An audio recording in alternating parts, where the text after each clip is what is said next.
Nous savons en effet que si cette tente où nous habitons sur la terre est détruite, nous avons dans le ciel un édifice qui est l'ouvrage de Dieu, une demeure éternelle qui n'a pas été faite de main d'homme. Aussi gémissons-nous dans cette tente, désirant revêtir notre domicile céleste. Si du moins nous sommes trouvés vêtus et non pas nus. Car tandis que nous sommes dans cette tente, nous gémissons accablés, parce que nous voulons non pas nous dépouiller, mais nous revêtir, afin que ce qui est mortel soit englouti par la vie.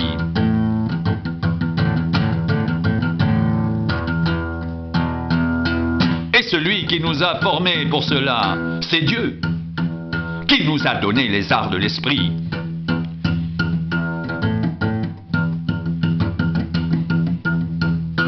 Nous sommes donc toujours pleins de confiance. Et nous savons qu'en demeurant dans ce corps, nous demeurons loin du Seigneur. Car nous marchons par la foi et non par la vue. Nous sommes pleins de confiance. Et nous aimons mieux quitter ce corps et demeurer auprès du Seigneur. C'est pour cela aussi que nous nous efforçons de lui être agréables. Soit que nous demeurions dans ce corps, soit que nous le quittions. Car il nous faut tous comparaître devant le tribunal de Christ, afin que chacun reçoive selon le bien ou le mal qu'il aura fait, étant dans son corps.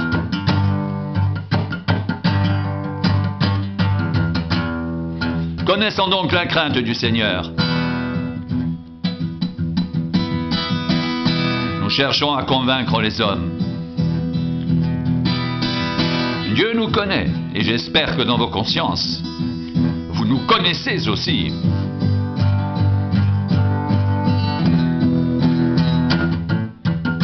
Nous ne nous recommandons pas de nouveau nous-mêmes auprès de vous, mais nous vous donnons l'occasion de vous glorifier à notre sujet afin que vous puissiez répondre à ceux qui tirent gloire de ce qui est dans les apparences et non dans le cœur. En effet, si je suis hors de sens, c'est pour Dieu. Si je suis de bon sens, c'est pour vous.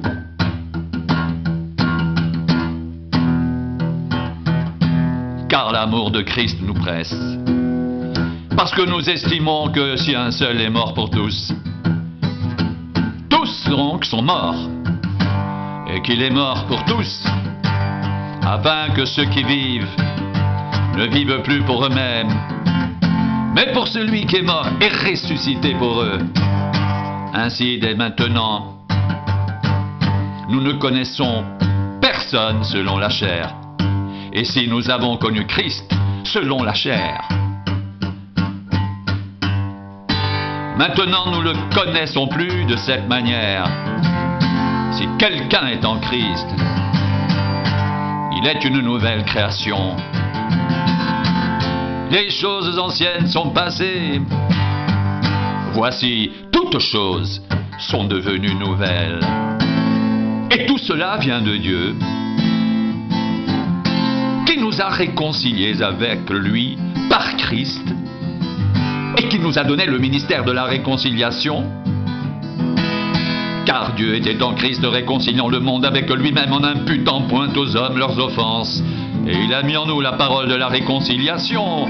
Nous faisons donc les fonctions d'ambassadeurs pour Christ, comme si Dieu exhortait par nous. Nous vous en supplions, au nom de Christ, soyez réconciliés avec Dieu. Celui qui n'a point connu le péché, il a fait devenir péché pour nous, afin que nous devenions en lui justice de Dieu.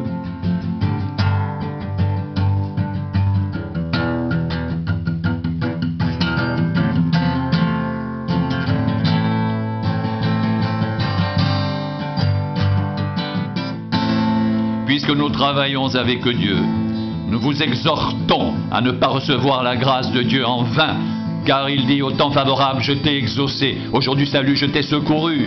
Voici maintenant le temps favorable, voici maintenant le jour du salut.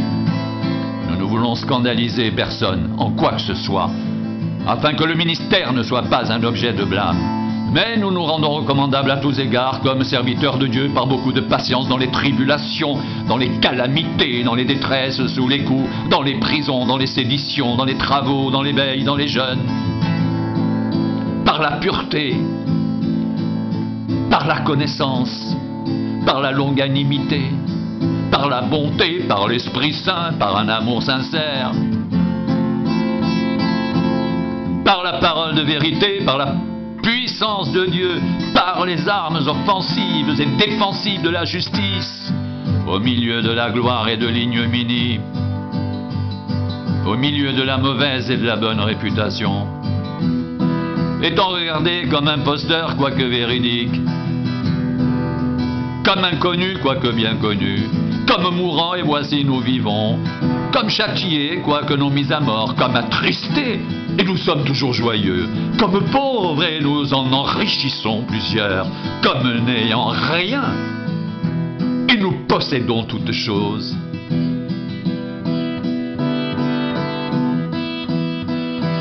Notre bouche s'est ouverte pour vous, Corinthiens. Notre cœur s'est élargi. Vous n'y êtes point à l'étroit, mais c'est votre cœur qui s'est rétréci pour nous.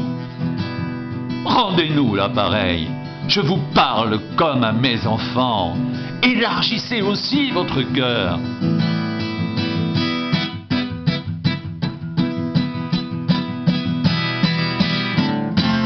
Ne vous mettez pas avec les infidèles sous un joug étranger.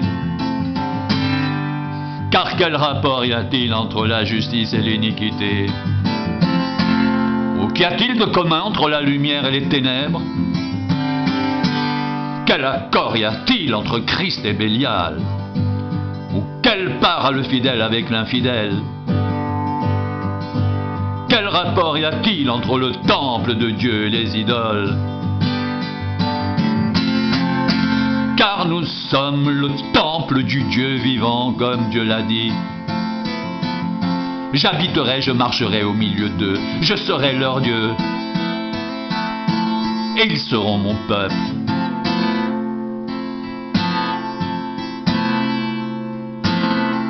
C'est pourquoi, sortez du milieu d'eux, et séparez-vous, dit le Seigneur. Ne touchez pas à ce qui est impur, et je vous accueillerai.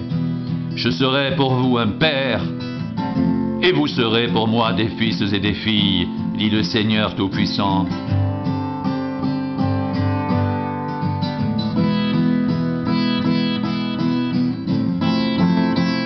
Ayons donc de telles promesses, bien-aimés.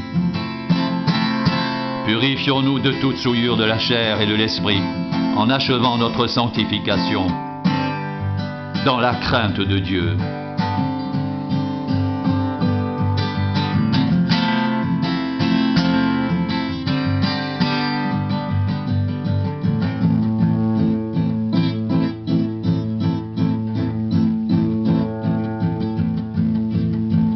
Nous ne perdons pas courage. Et même si notre homme extérieur se détruit, notre homme intérieur se renouvelle de jour en jour. Car nos légères afflictions du moment présent produisent pour nous, au-delà de toute mesure, un poids éternel de gloire, parce que nous regardons non point aux choses visibles, mais à celles qui sont invisibles. Car les choses visibles sont passagères et les invisibles sont éternelles. Nous savons en effet que si cette tente où nous habitons sur la terre est détruite, nous avons dans le ciel un édifice qui est l'ouvrage de Dieu, une demeure éternelle qui n'a pas été faite de main d'homme.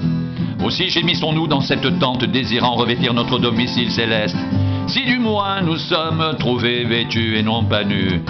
Car, tandis que nous sommes dans cette tente, nous gémissons, accablés, parce que nous voulons non pas nous dépouiller, mais nous revêtir, afin que ce qui est mortel soit englouti par la vie. Et celui qui nous a formés pour cela, c'est Dieu, qui nous a donné les arts de l'esprit.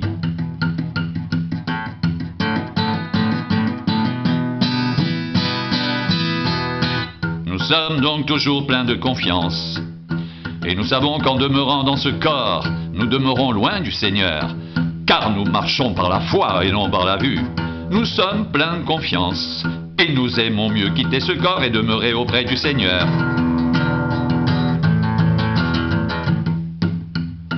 C'est pour cela aussi que que nous nous efforçons de lui être agréable, soit que nous demeurions dans ce corps, soit que nous le quittions, car il nous faut tous comparaître devant le tribunal de Christ, afin que chacun reçoive selon le bien ou le mal qu'il aura fait étant dans son corps.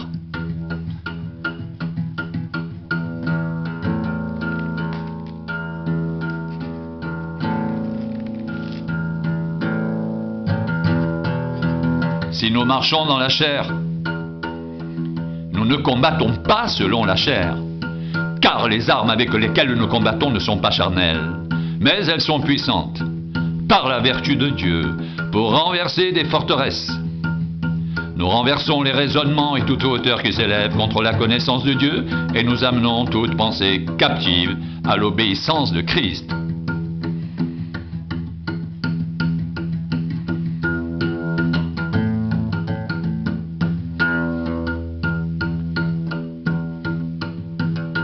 Que celui qui se glorifie dans le Seigneur.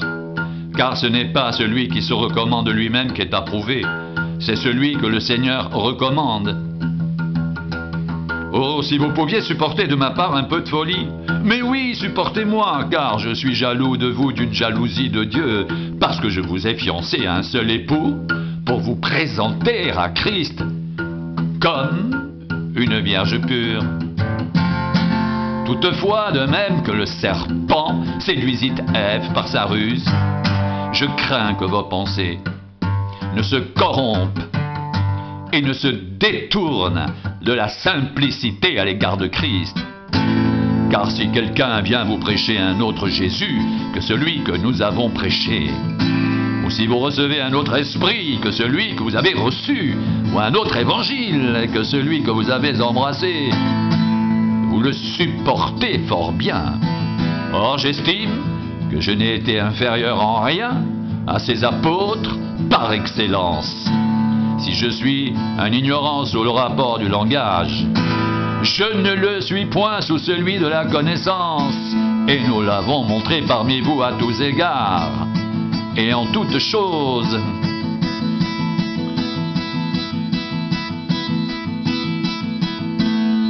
Ces hommes-là sont de faux apôtres, des ouvriers trompeurs, déguisés en apôtres de Christ.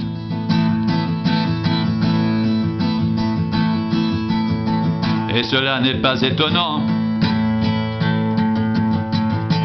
puisque Satan lui-même se déguise en ange de lumière. Il n'est donc pas étrange que ses ministres aussi se déguisent en ministres de justice. Leur fin sera selon leurs œuvres.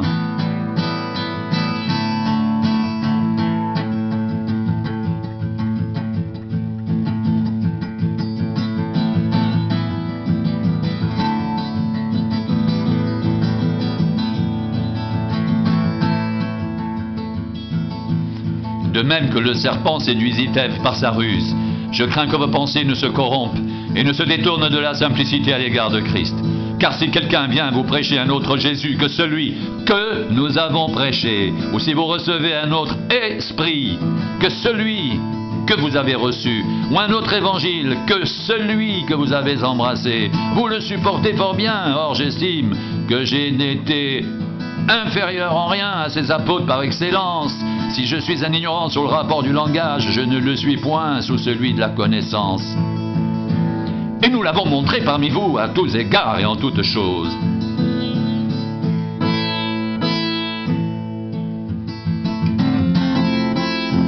Ces hommes-là sont de faux apôtres, des ouvriers trompeurs déguisés en apôtres de Christ.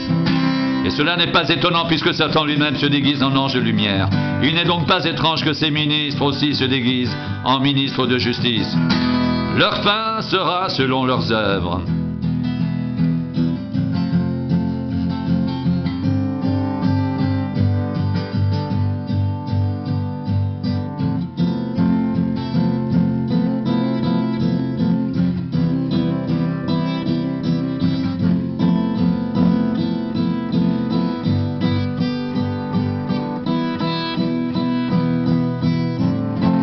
Si Si nous marchons dans la chair, nous ne combattons pas selon la chair. Car les armes avec lesquelles nous combattons ne sont pas charnelles, mais elles sont puissantes par la vertu de Dieu pour renverser des forteresses. Nous renversons les raisonnements et toute hauteur qui s'élève contre la connaissance de Dieu, et nous amenons toute pensée captive à l'obéissance de Christ.